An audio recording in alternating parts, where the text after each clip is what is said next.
In the modern world, there is a figure who causes unease not through loud slogans or radical actions. He simply sits in a park without a phone in his hand, without any desire to be noticed. He is calm, silent, and completely immersed in himself. While others chase careers, likes, and attention, he remains where he is, as if he has already found what the rest are desperately searching for. But this is exactly what makes him dangerous, not to people, but to the system itself. A society built on perpetual lack does not know what to do with a person who needs nothing. He does not respond to fear. He cannot be tempted by status. He does not yield to pressure. He cannot be bought. He is like a glitch in the algorithm, a reminder that freedom exists beyond control. Who is he, and why does his inner balance threaten structures of power more than any protest? In a noisy, hurried world, a person who seeks nothing immediately stands out. He does not shout about his achievements, does not try to please, and does not crave approval. He simply is, calm, composed, unshaken. His silence sounds louder than any speech. His stillness is not emptiness, but fullness. Such behavior causes confusion in many, irritation in some, and anxiety in those who hold power. Because this person violates the fundamental principle of the modern system. He does not play by its rules. Society is structured to keep you wanting something constantly. A new possession, recognition, success, security, love. Advertising, media, social networks, all function to remind you of what you supposedly lack. But a person who is truly fulfilled from within does not respond to these signals. He does not react because he has no inner deficit. He does not chase attention because he feels whole. That is precisely what makes him dangerous. He is uncontrollable. When a person demands nothing from the world loses control over him. He cannot be blackmailed by fear. Nothing greater can be promised to make him submit. He does not depend on the opinion of the majority. He does not build his self-worth on the number of likes or his reputation in the eyes of others.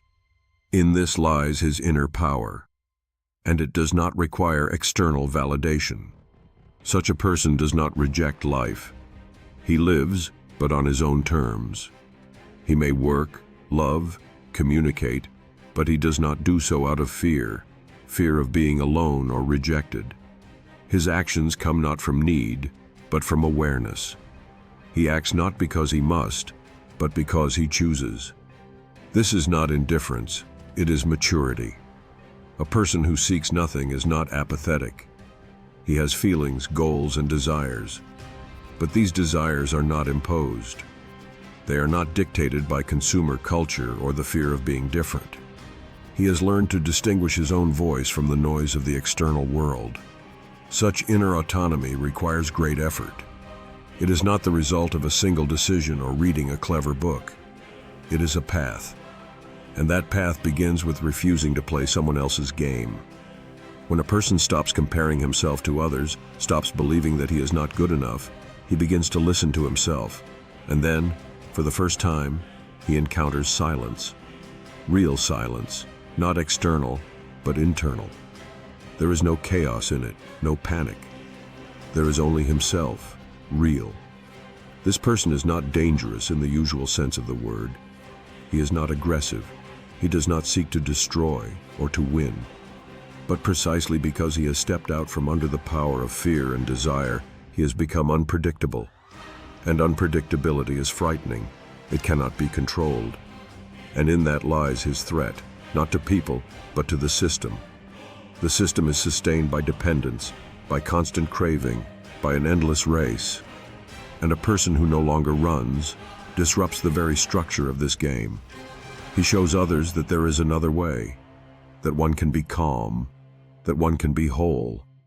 And this example is the most subversive thing that can exist. Modern society is built on lack, not on a real physical shortage of resources, but on a psychological one. It is a lack of recognition, confidence, significance. From an early age, a person is told, you must become someone, achieve more, be better. But no one says better compared to whom or for what purpose. Instead, a system is created in which you are always just a little not enough. And as long as you feel this inner lack, you can be controlled. Advertising works not because you truly need what it offers, but because it knows exactly which of your pains to press. It does not sell a product. It sells the feeling that with this product, you will become complete. Not confident? Buy expensive clothes. Afraid of being alone? Install a dating app. Feel unsuccessful? Take a course.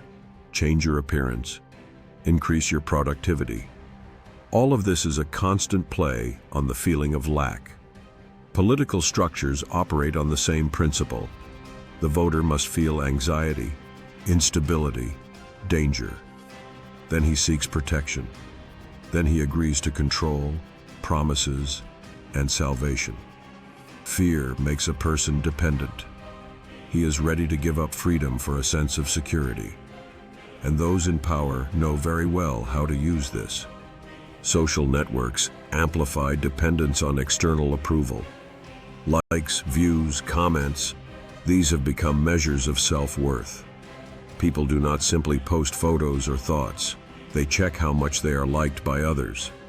And the stronger the dependence on evaluation, the easier it is to influence them. If you are afraid of losing attention, you will follow trends, repeat, adapt. All these mechanisms function as a single system. Their goal is to keep a person in a state of mild but constant dissatisfaction. You are not hungry, but it feels like something is missing. You are not alone, but you feel you need to be more interesting. You are not in danger, but you feel anxious. This is the ideal state for consumption and control. Carl Gustav Jung said that a person will do anything, no matter how absurd, just to avoid facing their own soul, because encountering yourself destroys the entire illusion. When you begin to look inward, you realize that most of your desires were constructed from the outside. You wanted not because you needed it, but because you were taught to want it. You strived not because it was your path, but because you were afraid of being rejected. The system is not interested in you being fulfilled.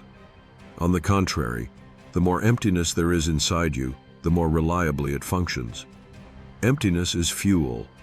As long as you believe that you are not ready, not attractive, not successful, you will continue to buy, vote, post, compare.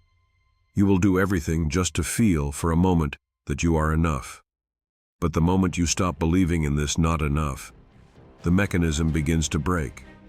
You no longer play by rules in which you are always losing. You begin to ask questions. Where does this desire come from?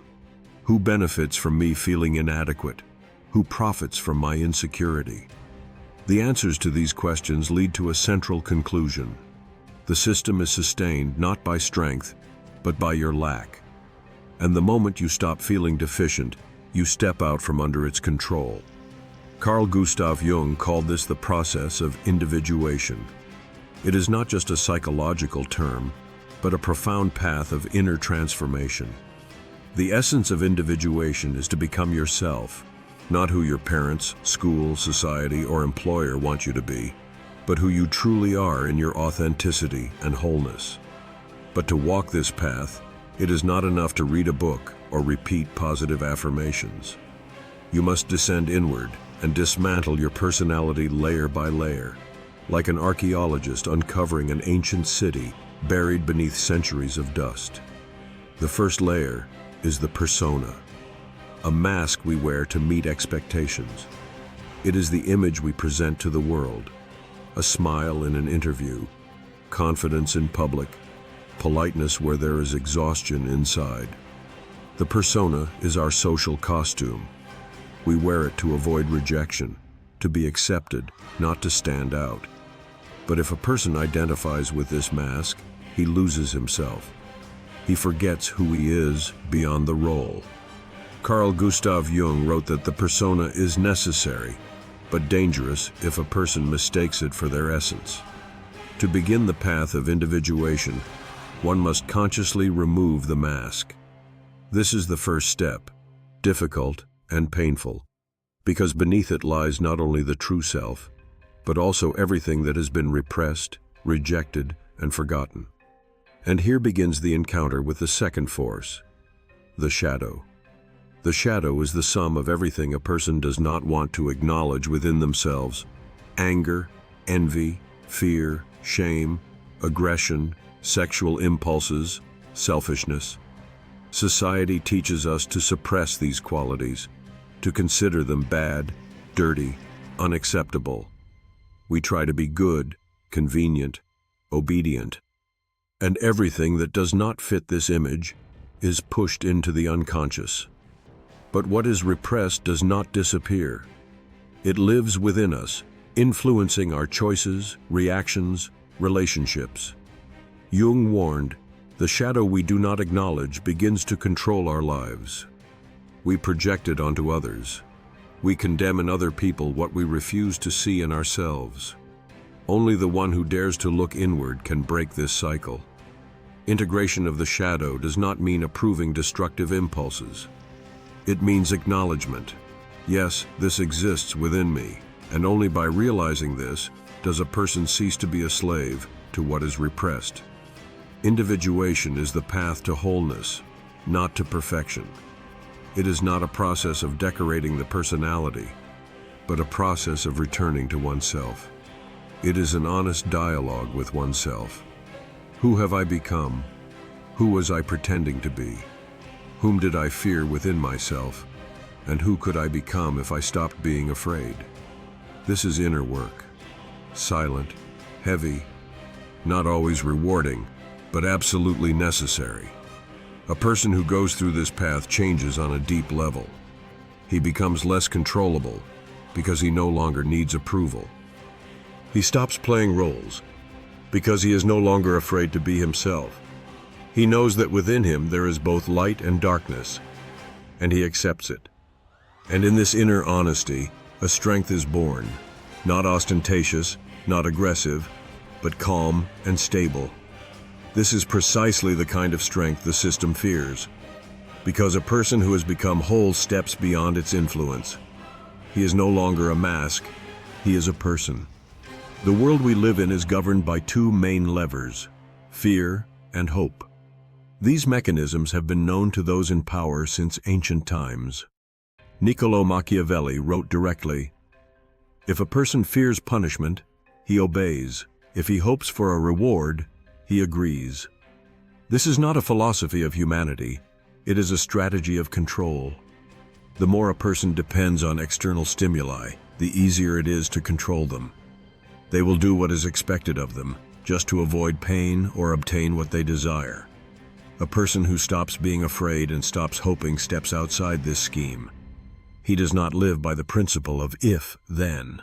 His actions are not dictated by the fear of punishment or the desire for praise. He does not respond to threats and is not tempted by promises. Such a person becomes beyond the system's control, and this does not merely cause discomfort, it undermines it. When you have nothing to lose, you cannot be blackmailed. When you do not expect salvation, you cannot be manipulated. A person who has no inner dependence on power does not respond to its stimuli. He is not afraid of being misunderstood. He does not seek to please. He is not afraid of loneliness because he has learned to be with himself. He does not hope that someone from the outside will solve his problems because he relies on himself. Such an inner position does not require loud words or heroism. It is a quiet but deep refusal to live within the logic of fear and dependence. It is a rejection of being part of a game where the price is your authenticity. That is why such people are perceived as a threat. They do not fight the system directly. They simply no longer play by its rules, and by their example, they show others that freedom is possible. A person who truly demands nothing from the external world is not born that way. He becomes that way. It is the result of inner work built on 4 pillars: psychological wholeness, moral autonomy, intellectual independence, and willpower. Each of these pillars forms a stability that cannot be shaken by fear, temptation, or pressure. Psychological wholeness begins with the ability to be with oneself. Such a person is not afraid of silence because it does not frighten him. He does not seek constant distraction because there is no chaos within him. He has learned to listen to himself, to recognize his feelings and thoughts. He does not depend on the opinions of others because his self-worth is not built on external evaluation. This is not indifference. It is maturity. Moral autonomy means that a person determines for himself what is right and what is not. He does not blindly repeat norms imposed by society, family, or culture. He explores, doubts, tests, and only then chooses. His morality is not convenient but conscious. He can go against the opinion of the majority if he feels it contradicts his inner principles. He lives not for approval, but for truth. Intellectual independence is expressed in the ability to think freely. Such a person does not repeat others' ideas and is not susceptible to informational manipulation. He is capable of questioning what is considered normal. He is not afraid to ask uncomfortable questions and does not seek comfort in illusions. His thinking is not rigid. It is alive, flexible, and critical. And finally, willpower is the ability to remain on one's path, even when it is difficult. It is not stubbornness, but an inner decision not to betray oneself. Such a person may lose, face resistance, and be subjected to pressure, but he does not change his course for the sake of benefit or recognition. His stability is not external armor, but internal awareness.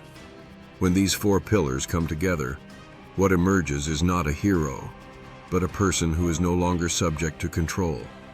He cannot be bought, intimidated, or persuaded to change himself for the sake of comfort. He is calm not because everything is easy, but because he is at peace with himself. And that is what makes him truly free.